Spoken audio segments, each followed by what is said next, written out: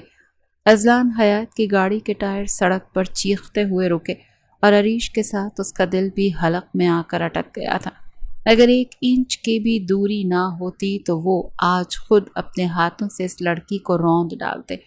گاڑی کا دروازہ زوردار جھٹکے سے کھلا اور اذلان کا جلال سے بھرا وجود بارش میں اتر آیا، جبکہ اس کی نظر اس لڑکی پر پڑی جو ہوش و خرد سے بیگانہ کیچڑ میں پڑی تھی۔ تم کیا پاگل ہو چکی ہو یا تمہاری عقل کام کرنا چھوڑ دیے؟ اس اندھیری رات میں اتنی سپیڈ سے گاڑی چلا رہے ہو؟ اذلان کی گرجدار آواز بارش کے شور میں کہیں گم ہو گئی، مگر اس کی نظریں اس لڑکی کے چہرے پر آ کر جم گئی تھیں۔ اس کے بکھرے ہوئے بال اس کے چہرے کی نزاکت کو چھپا رہے تھے، مگر اس کا لرزتا ہوا وجود اذلان کے اندر ایک عجیب سی بے چینی پیدا کر رہا تھا۔ ہے اٹھو، وہ اس لڑکی کو کہنے لگا جو ہوش و حواس سے بیگانہ تھی۔ اس کی بات پر ٹس سے مس نہ ہوئی۔ ہے سن رہی ہو تم میری بات؟ وہ جھک کر اس کے کاندھے سے اسے جھنجھوڑنے لگا تو حریم کا چہرہ پلٹ کر اس کے سامنے آ گیا۔ وہ تو کوئی پریوں کی شہزادی معلوم ہو رہی تھی، جس کی دمکتی رنگت بارش کے قطرے پڑنے سے اور بھی نکھر گئی تھی۔ عریش بھی اس کے قریب کھڑا تھا اور دونوں کی نگاہیں اس کے چہرے کے نقوش پر رک گئی تھی، جو کسی جانے پہچانے رشتے کی گواہی دے رہا تھا۔ یہ تو ہو ہی نہیں سکتا کہ کسی کے چہرے کے خد و خال ہمارے خاندان سے اتنی مماثلت رکھتے ہوں۔ عریش کی سرگوشی اذلان کے کانوں سے ٹکرائی تو اس نے اسے خاموش رہنے کا اشارہ کیا۔ میں ابھی اس کی جان بچانا چاہتا ہوں، باقی سب باتوں کا جواب وقت دے گا۔ اذلان نے اسے اپنی مضبوط بازوں میں اٹھایا اور گاڑی کی طرف بڑھ گیا۔ اوہ، تو اب تمہاری ہمدردیاں اس حد تک پہنچ گئی ہیں کہ تم ایک اجنبی لڑکی کے لیے اتنے بےتاب ہو رہے ہو؟ کیا تمہیں یقین ہو گیا کہ یہ وہی ہے جس کی ہمیں تلاش تھی؟ عریش اسے چھیڑنے کا کوئی موقع ہاتھ سے نہیں جانے دے رہا تھا۔ بکواس بند کرو اور گاڑی سٹارٹ کرو، ورنہ تمہاری یہ زبان میں آج کاٹ کر رکھ دوں گا۔ اذلان نے اسے دھمکی دی، مگر عریش کے ہونٹوں پر ایک شیطانی مسکراہٹ تھی۔ بادشاہ سلامت اپنی ملکہ کو اٹھا کر ایسے جا رہے ہیں جیسے برسوں سے ان کا انتظار تھا۔ اذلان نے غصے سے اس کی جانب دیکھا تو عریش نے ہنستے ہوئے گاڑی سٹارٹ کر دی۔ اذلان اس لڑکی کو گاڑی کی پچھلی نشست پر لٹائے اس کے سر کو اپنی گود میں تھامے بیٹھا تھا، جبکہ اس کی ٹھنڈی پیشانی پر ہاتھ رکھ کر خود کو کوس رہا تھا کہ کیا ضرورت تھی کسی لڑکی کو پکڑنے کی، مگر اس کے نقش، اوف، وہ پاگل ہونے کے در پہ تھا۔ اگر یہ وہی لڑکی تھی تو پھر آخر اسے باہر کس نے نکلنے دیا؟ اگر اس کی جگہ کوئی درندہ آ جاتا تو کیا وہ اسے زندہ چھوڑتا؟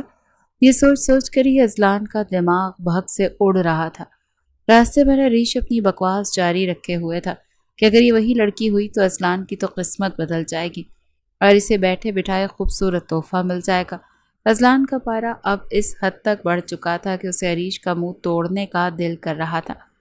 خاموش ہو جاؤ، اب اگر ایک لفظ بھی تم نے بولا تو میں تمہیں اسی چلتی گاڑی سے باہر پھینک دوں گا۔ اذلان کی دھاڑ سن کر عریش نے اپنے ہونٹوں پر ہاتھ رکھ لیا، کیونکہ وہ جانتا تھا کہ اذلان اب غصے کی آخری حد پہ ہے۔ کچھ ہی دیر میں گاڑی فلیٹ کے باہر آ کر رکی اور اذلان اسے اٹھائے تیزی سے اندر کی جانب بڑھا۔ تم تو ایسے بیہیو کر رہے ہو جیسے یہ تمہاری زندگی کی سب سے بڑی کامیابی ہو۔ انجوائے کرو شاہ، اب کل تمہارے اور اس لڑکی کے حال پوچھنے میں ضرور آؤں گا۔ عریش نے شرارت سے کہا تو اذلان نے اسے شٹ اپ کال دی اور کمرے کا دروازہ زور سے بند کر دیا۔ اندر حریم کی نبض ابھی بھی دھیمی چل رہی تھی اور اذلان کا دل کسی اندیکھی آگ میں جل رہا تھا۔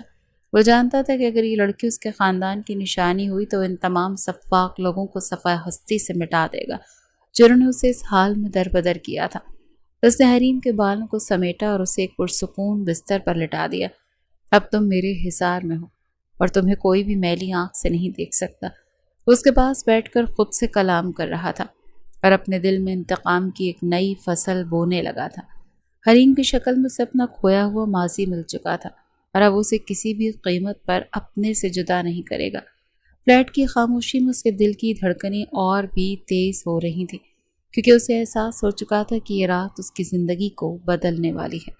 وہ کسی بھی صورت میں اس راز کو فاش کر کے رہے گا کہ یہ لڑکی آخر کس کی امانت ہے اور کیوں اسے اتنی اذیت دی گئی۔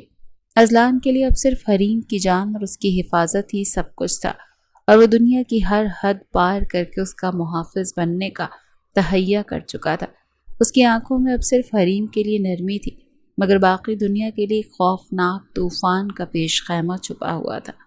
وہ اب کسی کو معاف کرنے کے موڈ میں نہیں تھا، کیونکہ اس کی زندگی کے اس اہم ترین موڑ پر اسے اپنی منزل مل چکی تھی۔ وہ اب حریم کے پہلو میں بیٹھا صبح کے اجالے کا منتظر تھا، تاکہ وہ جان سکے کہ اس انجان لڑکی کا اس کے خاندان سے کیا تعلق ہے اور یہ معمہ کیسے حل ہوتا ہے۔ بارش کی بوندیں کھڑکی کے شیشے سے ٹکرا کر ایک عجیب سا شور پیدا کر رہی تھی، اور کمرے کے اندر کا ماحول اذلان کی بے چینی سے کہیں زیادہ بوجھل تھا۔ اذلان اپنی جگہ پر ساکت کھڑا حریم کے پیلے پڑتے چہرے کو دیکھ رہا تھا، جس کی سانسوں کی رفتار لمحہ بلمحہ مدھم ہوتی جا رہی تھی۔ اس نے سائڈ ٹیبل سے اپنا فون اٹھایا کہ ڈاکٹر کو بلائے، مگر عین وقت پر اس کا ہاتھ رک گیا۔ اگر وہ کسی کو یہاں لے آیا تو یہ بات پورے حیات ہاؤس میں جنگل کی آگ کی طرح پھیل جائے گی، اور وہ ہرگز نہیں چاہتا کہ حریم کی ذات پر کوئی انگلی اٹھے۔ اس نے اپنے ہونٹوں کو سختی سے بھینچا اور ایک گہری سانس لی۔ مجھے خود ہی کچھ کرنا ہوگا، مگر کیسے؟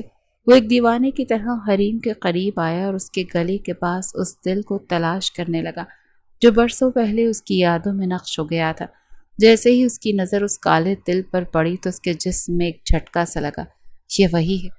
اس کا دل کسی تماش بین کی طرح سینے میں زور زور سے دھڑکنے لگا۔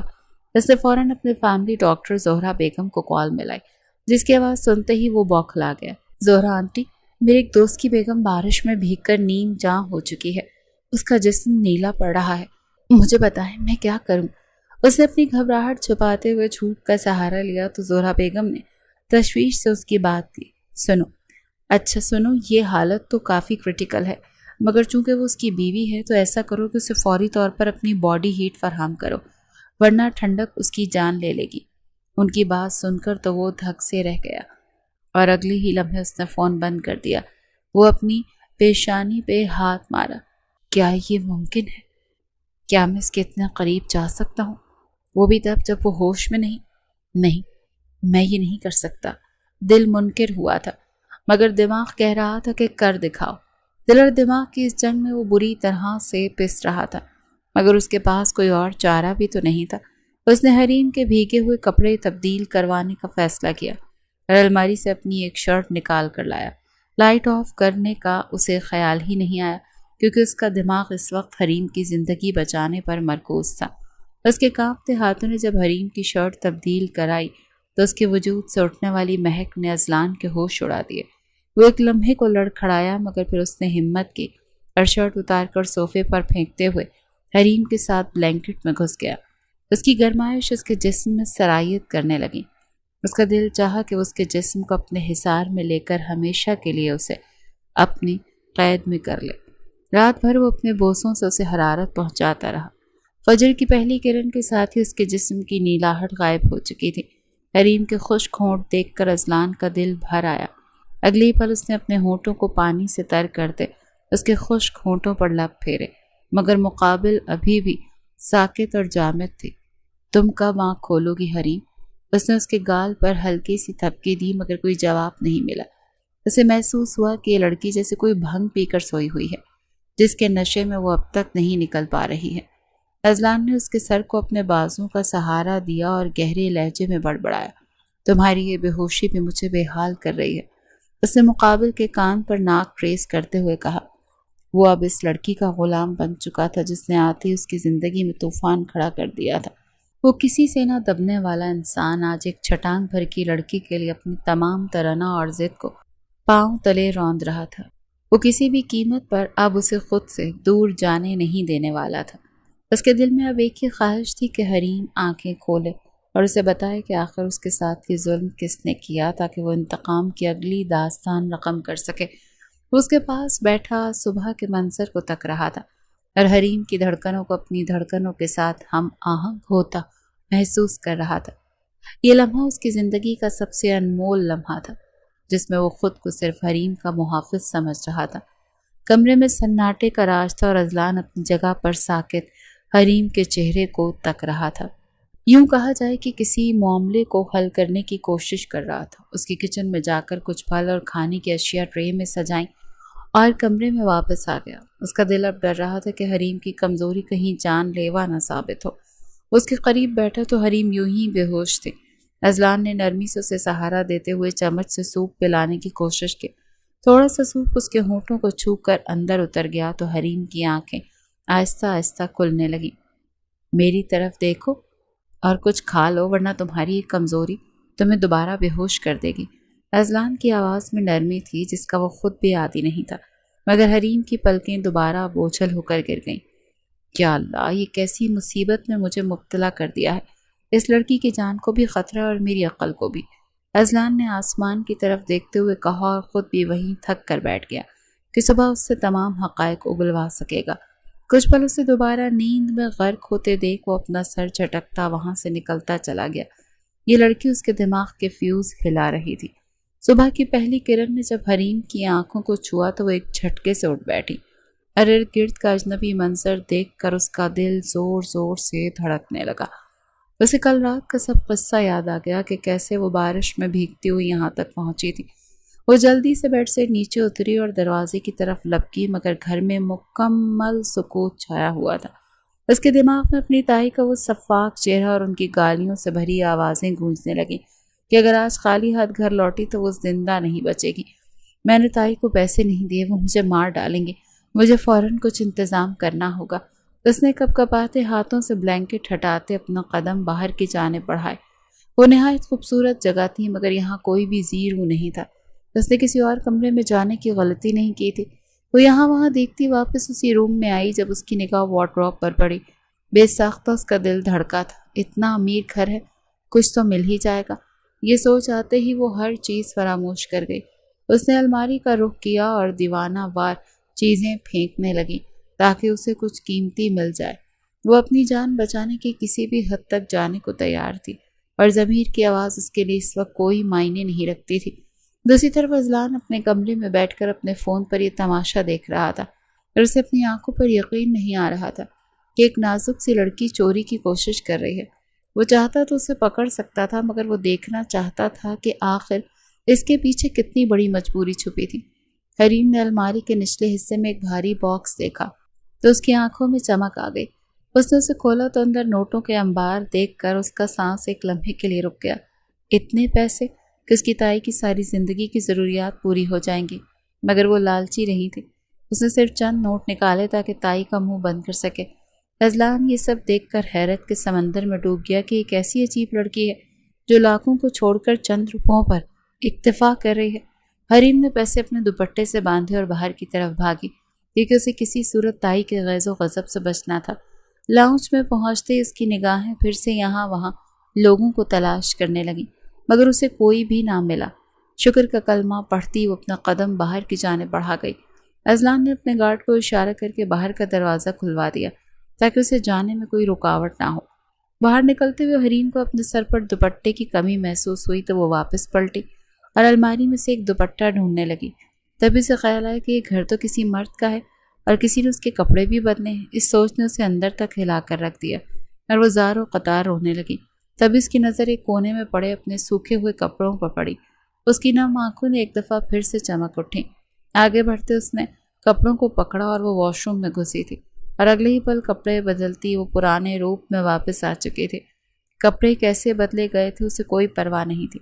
فی الحال بس تائی کا خوف تھا جو رگوں پہ میں سرایت کر رہا تھا۔ وہ کسی اجنبی کے گھر میں مزید ایک لمحہ بھی نہیں رکنا چاہتی تھی۔ اسے بس اپنی تائی تک پہنچنا تھا۔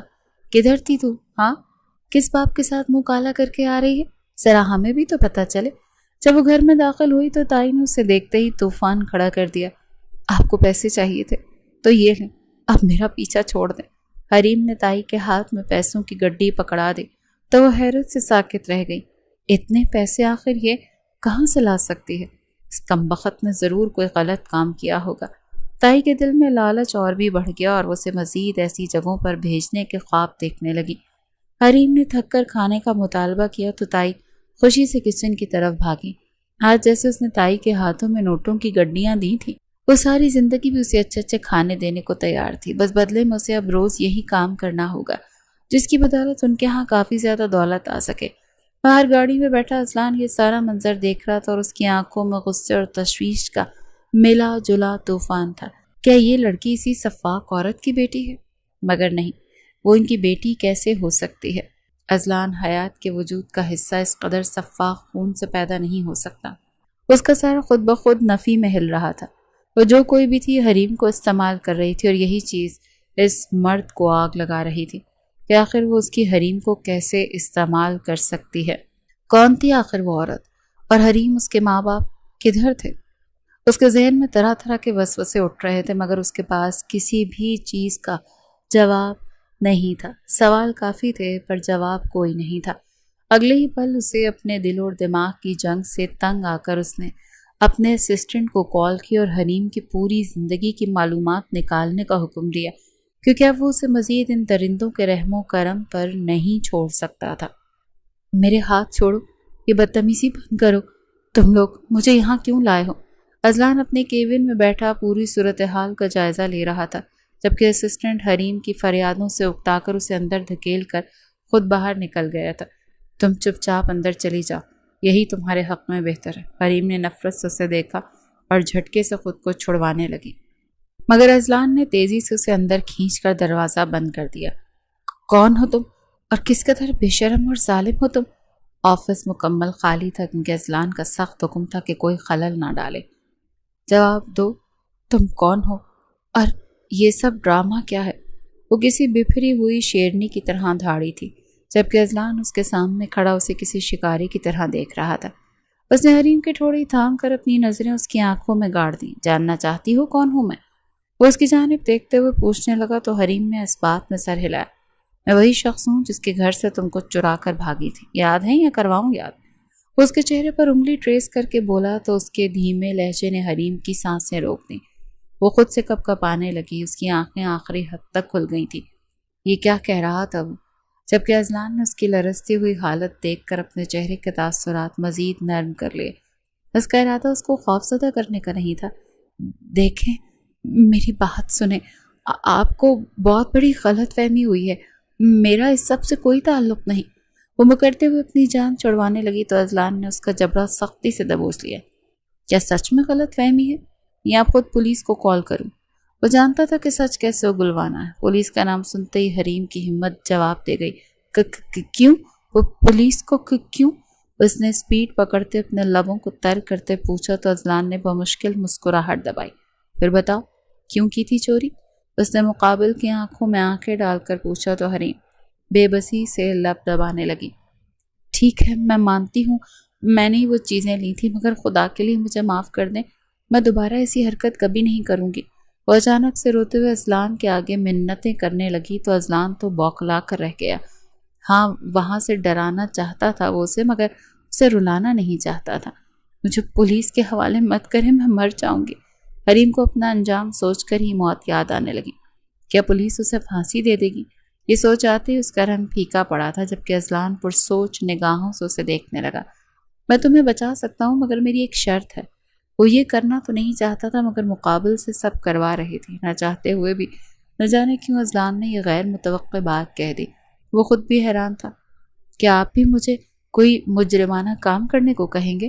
اس کی معصوم اور سادہ سوال پر اذلان گہرائی سے مسکرایا۔ نہیں، میرا ارادہ اس سے کہیں زیادہ مختلف اور دلکش ہے۔ مجھے بدلے میں تمہاری قربت چاہیے اور تمہیں مجھے کس کرنی ہوگی۔ وہ کرسی سے جھولتے ہوئے بے پرواہی سے بولا تو حریم کے چہرے کا رنگ فق ہو گیا۔ کیا بکواس ہے یہ؟ وہ اگلے ہی پل غرائی تھی۔ اس کے چہرے پہ ناگواری دیکھ اذلان کے چہرے پر سکون اترتا چلا گیا۔ ایسی ہی تو بیوی چاہیے تھی اسے۔ اچھا چھوڑو اسے، اب میری ایک بات ایمانداری سے جواب دو۔ حریم نے نظریں اٹھا کر اس کی طرف دیکھا۔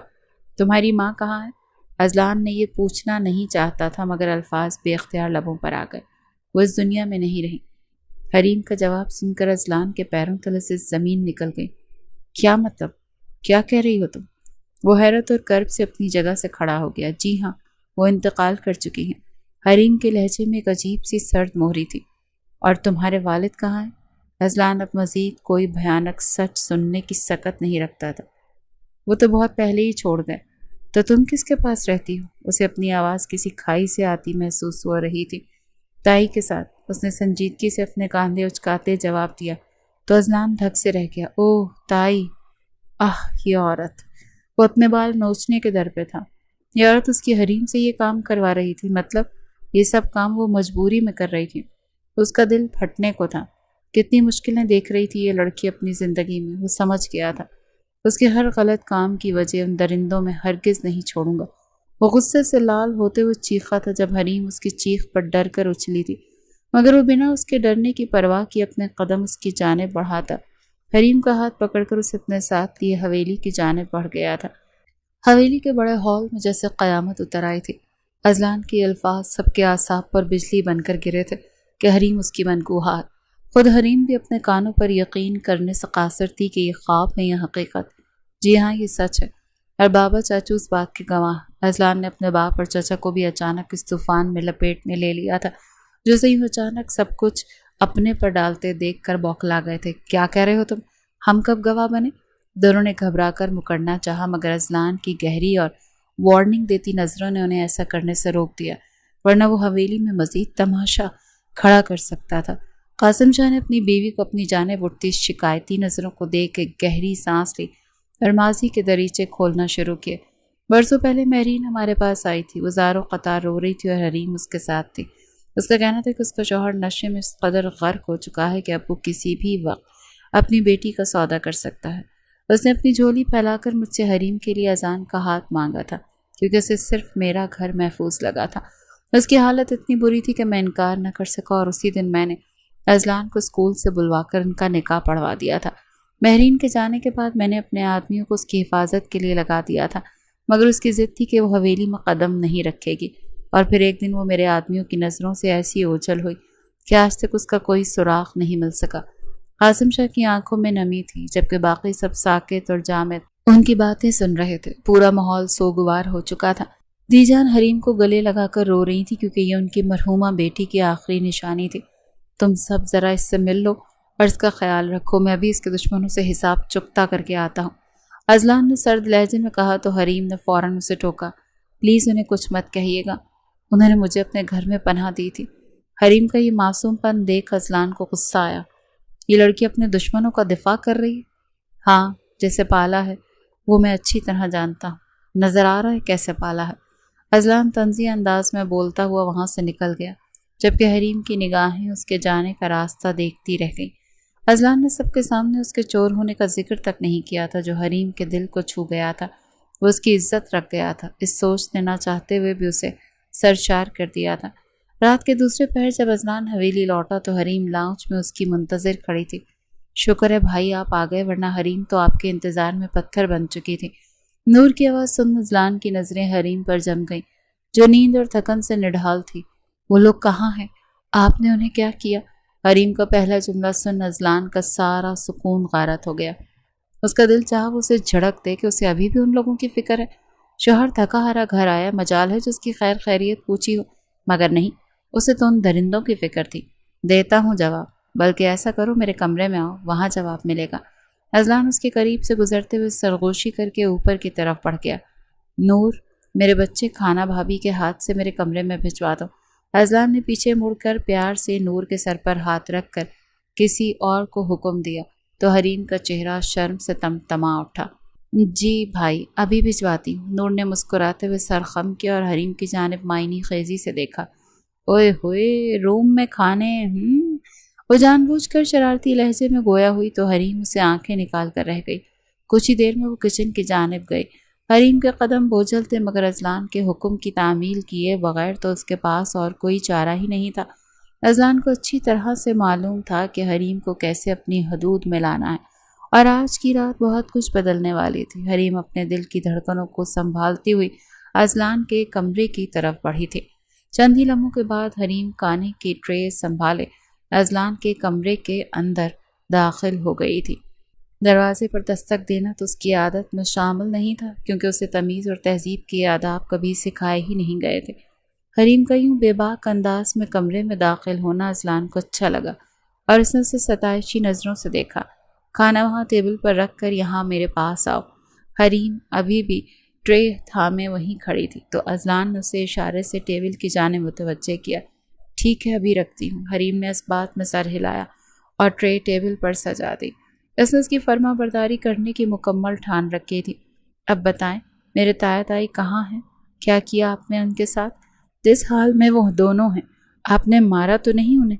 وہ ایک ہی سانس میں کئی سوال کر گئی تو وہ اذلان اس کو دیکھ کر رہ گیا، جو سانس بھی نہیں لے رہی تھی۔ سانس لو لڑکی، اس نے دھیمے لہجے میں کہتے اگلے ہی پل ایک جسم سے کھینچا اور اپنی گود میں بٹھا لیا۔ وہ دونوں بالکل ٹھیک ہیں اور میں نے انہیں آخری بار، صرف آخری بار رحم کر کے تمہاری خاطر معاف کر دیا ہے، مگر اگر دوبارہ انہوں نے ایسا کچھ کرنے کی کوشش کی تو میں تمہارے کہنے پر بھی انہیں نہیں چھوڑوں گا۔ اس نے حریم کے گالوں پر اپنی ناک رگڑتے ہوئے اس کے دل کا سارا بوجھ ایک پل میں ہلکا کر دیا تھا۔ آپ نے واقعی انہیں معاف کر دیا؟ وہ اس کی قربت کو بھولے اس کی بات خوشی سے چور لہجے میں بولی تو اذلان نے تعصب سے سر ہلاتے ہاں میں سر ہلایا۔ کر دیا ہے معاف، لیکن میں نے یہ بھی کہا ہے کہ اگر آئندہ انہوں نے کوئی حرکت کی تو تمہاری لاکھ منت سماجت کے باوجود بھی میں انہیں ہرگز نہیں چھوڑوں گا۔ اس کی گمبھیر آواز حریم کے کانوں میں اتری تو وہ لب بھیج گئی۔ جب میں ہی ان کے پاس نہیں رہوں گی تو وہ دوبارہ ایسی غلطی کرنے کی ہمت کیسے کریں گے؟ حریم نے بڑی سمجھداری اور اداسی کے ملے جلے تاثرات کے ساتھ جواب دیا تو اس نے داد دیتے انداز میں ابرو جھکایا۔ تم واقعی میں بہت سمجھدار ہو۔ اذلان اس کی حاضر دماغی کی تعریف کیے بغیر نہ رہ سکا۔ اذلان، وہ اب اپنا گھر کا خرچہ کیسے پورا کریں گے؟ حریم نے اذلان کی قربت کا نوٹس لیے بغیر فکر مندی سے پوچھا تو اذلان کے ہاتھ میں موجود نوالا وہیں رک گیا، بالکل ویسے ہی جیسے اب تک کرتے آئے ہیں۔ اذلان نے لاپرواہی سے کاندھے اچکائے اور نوالا اس کے منہ کے قریب کیا، جسے حریم نے بلا جھجک قبول کر لیا۔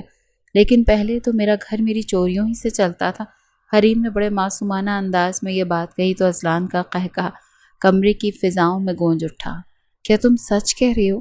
اذان اپنی زندگی میں ایسی بے باک لڑکی نہیں دیکھی تھی جو چوری کرنے کے بعد اسے اتنے فخر سے قبول بھی کر رہی تھی۔ جی ہاں، بالکل سچ کہہ رہی ہوں۔ پہلے میرا گھر تو میری ہی کمائی سے چلتا تھا۔ حریم نے اتراتے ہوئے اپنی کارکردگی بیان کی تو اذلان اپنی ہنسی ضبط کرنے کی کوشش کرنے لگا۔ یہ کتنی عجیب بات تھی کہ وہ اتنے فخر سے اپنے جرم کا اعتراف کر رہی تھی۔ اب بھی تمہارا گھر تمہاری ہی وجہ سے چلے گا، کیونکہ اب تم میری بیگم ہو۔ میں تمہاری خاطر ہر ماہ انہیں اتنی بھاری رقم بھجوا دیا کروں گا کہ انہیں کبھی کسی کے سامنے ہاتھ نہ پھیلانا پڑے۔ اذلان نے انتہائی نرمی اور محبت سے یہ الفاظ حریم کے کانوں میں سرگوشی کی طرح ادا کیے تو حریم کا دل دھڑکنا بھول گیا۔ ارے واہ، آپ تو بہت زیادہ اچھے ہیں۔ حریم نے پہلے تو اس کی تعریف کی مگر پھر اپنی معصومانہ عقل کے مطابق ایک سوال داغ دیا، لیکن سکندر وہ اتنی ساری رقم وصول کیسے کریں گے؟ اذلان نے نوالا منہ میں ڈالتے ہوئے حریم کی طرف دیکھا، جو کبھی بہت عقل مندی کی باتیں کرتی تھی تو کبھی حد سے زیادہ نادانی دکھاتی تھی۔ یہ تمہارے سوچنے کا کام نہیں ہے میری جان، تم بس اپنی ذات اور میری محبت پر اپنی توجہ مرکوز کرو۔ اذلان نے گہری آواز میں کہتے اسے شرم سے لال کر دیا تھا اور اس کے چہرے پر ابھرتے ہوئے حیا کے رنگ اذلان کو بے حد دلکش لگ رہے تھے۔ عریش آخر کیوں اس قدر ناراض بیٹھا ہے؟ کیا ہوا ہے یار؟ اذلان گزشتہ کافی وقت سے اسے راضی کرنے کی تگدوں میں مصروف تھا، مگر عریش کے نخرے تھے کہ ختم ہونے کا نام ہی نہیں لے رہے تھے۔ اوہ، تو اب آ کر تمہیں میری یاد ستانے لگی؟ عریش نے ایک کرارے طنزیہ لہجے میں جواب دیتے اپنا چہرہ دوسری جانب گھما لیا تو اذلان نے پیچھے سے آ کر اسے اپنے بازوں کے حصار میں لے لیا۔ میں تمہیں بھلا سکوں ایسا ممکن ہی کب ہے جو تم یہ شکوہ کر رہے ہو؟ اذلان اسے منانے کے لیے ممکن کوشش کر رہا تھا، کیونکہ وہ جانتا تھا کہ عریش اس سے کتنا گہرا دکھ اٹھائے بیٹھا ہے۔